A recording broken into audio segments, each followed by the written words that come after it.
ស្រីមួយរឹកមកបើចង់តែវាយប្រើបើបាយមួយពេលនាងរឹកអីរឹកធ្វើខ្លួនខុសគេប្រាប់មកបានទេនាងកើតនៅរោគអីប្រងមកពីណាវាចាមិនសម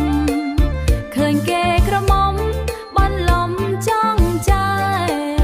គេមិននិយាយមិនដេចធ្វើតាប៉ែគេមិននិយាយមិនដេចធ្វើតាប៉ែកុំចង់មកស្នេហ៍ខ្ញុំមិនដែរស្គាល់ទេមិនស្គាល់ក៏បានវាមិនខាតអីសោះព្រោះតែសម្រស់ធ្វើឲ្យបងលងស្នេហ៍ស្រឡាញ់បងទៅគុំនៅសៅកែប្រយ័ត្នគ្មានគេយកណាស្រីថ្លៃខ្ញុំមិនដែលភ័យសោព្រោះតែខ្ញុំនៅក្បែរ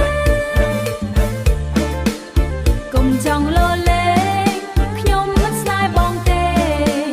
ខ្ញុំមិនស្នេហ៍បងទេ